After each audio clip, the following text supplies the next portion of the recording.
नमस्कार दोस्तों, स्वागत है आपका हिंदी नॉलेज शो में। तो दोस्तों, आज मैं आपको एमका पर बहुत ज़्यादा बड़ी खबर देने जा रहा हूं और इस खबर को सुनकर आप बेहद ही ज़्यादा खुश होंगे, खासकर कि वो लोग जो एमका प्रोग्राम को काफ़ी लंबे समय से फॉलो करते हैं और साथ ही मेरी तरह एमका लड़ाकू विमान के फ़ैन हैं। उनका तो खुशी का आज ठिकाना नहीं रहेगा, क्योंकि भारत ने एमका में जो कर दिखाया है ना, उसकी उम्मीद किसी ने भी नहीं की थी, लेकिन भारत ने यहाँ पर सभी को चौंकाया है। तो चलिए बिना समय गवाए अपनी वीडियो को शुरू कर लेते हैं और जान लेते हैं अपनी इस कमाल की खबर। तो दोस्तों, खबर कुछ ऐसी निकलकर सामने आई है कि भारत एमका में EOTS डालने जा रहा है। ना सिर्फ डालने जा रहा है, बल्कि इस पर ऑलरेडी काम भी शुरू हो चुका है। अब आप कहेंगे कि EOTS क्या है, तो इसका मतलब होता है इलेक्ट्रो ऑप्टिकल टारगेटिंग सिस्टम। हालांकि आपको दूसरे लड़ाकू विमानों में भी EOTS देखने को मिल जाएगा, लेकिन खास बात यह है कि भारत का जो EOTS होगा, ये एमका को दुनिया के सबसे ताकतवर लड़ाकू विमानों की लिस्ट में लाकर खड़ा कर देगा, क्योंकि हमारा जो EOTS है ये बहुत ज़्यादा पावरफुल है। कितना?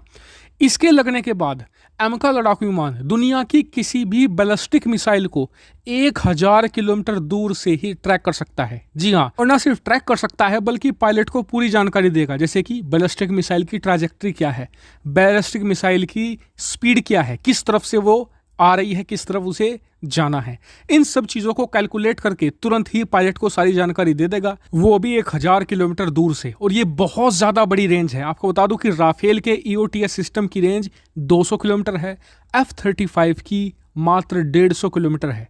तो ऐसे में आप समझ सकते हैं कि हमारा लड़ाकू विमान आज की तारीख में किसी भी मॉडर्न लड़ाकू विमान से लगभग 4 से लेकर 5 गुना ज़्यादा ताकतवर होगा।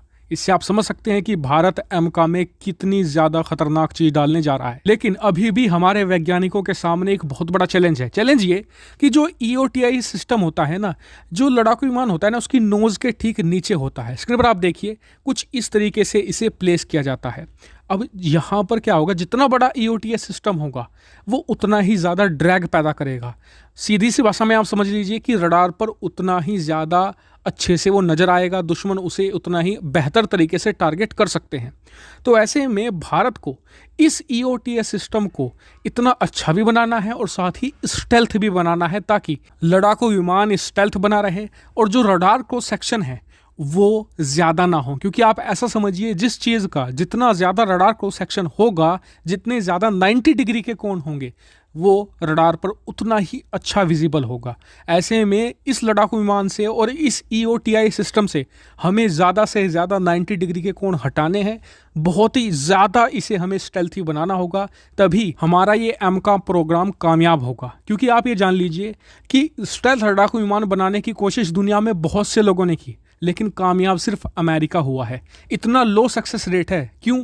क्योंकि अगर आपने पूरा लड़ाकू विमान स्टेल्थ बना लिया, लेकिन एक छोटी सी चीज़ भी अनस्टेल्थ छोड़ दी, तो पूरा प्रोजेक्ट ही खराब हो जाता है। तो आप समझ सकते हैं कि हमारे सामने कितना बड़ा चैलेंज है। ऐसे में हम उम्मीद करते हैं कि हमारे वैज्ञानिक एक बार फिर से सफल होंगे और भारत को एक ज़बरदस्त, ताकतवर और बेहतरीन स्टेल्थ लड़ाकू विमान मिलेगा। हालांकि आप सभी लोगों का इस पर क्या मानना है, कमेंट करके जरूर बताएगा। साथ ही वीडियो को शेयर कीजिएगा और चैनल को सब्सक्राइब करना बिल्कुल भूलेगा। Thank you very much for watching video.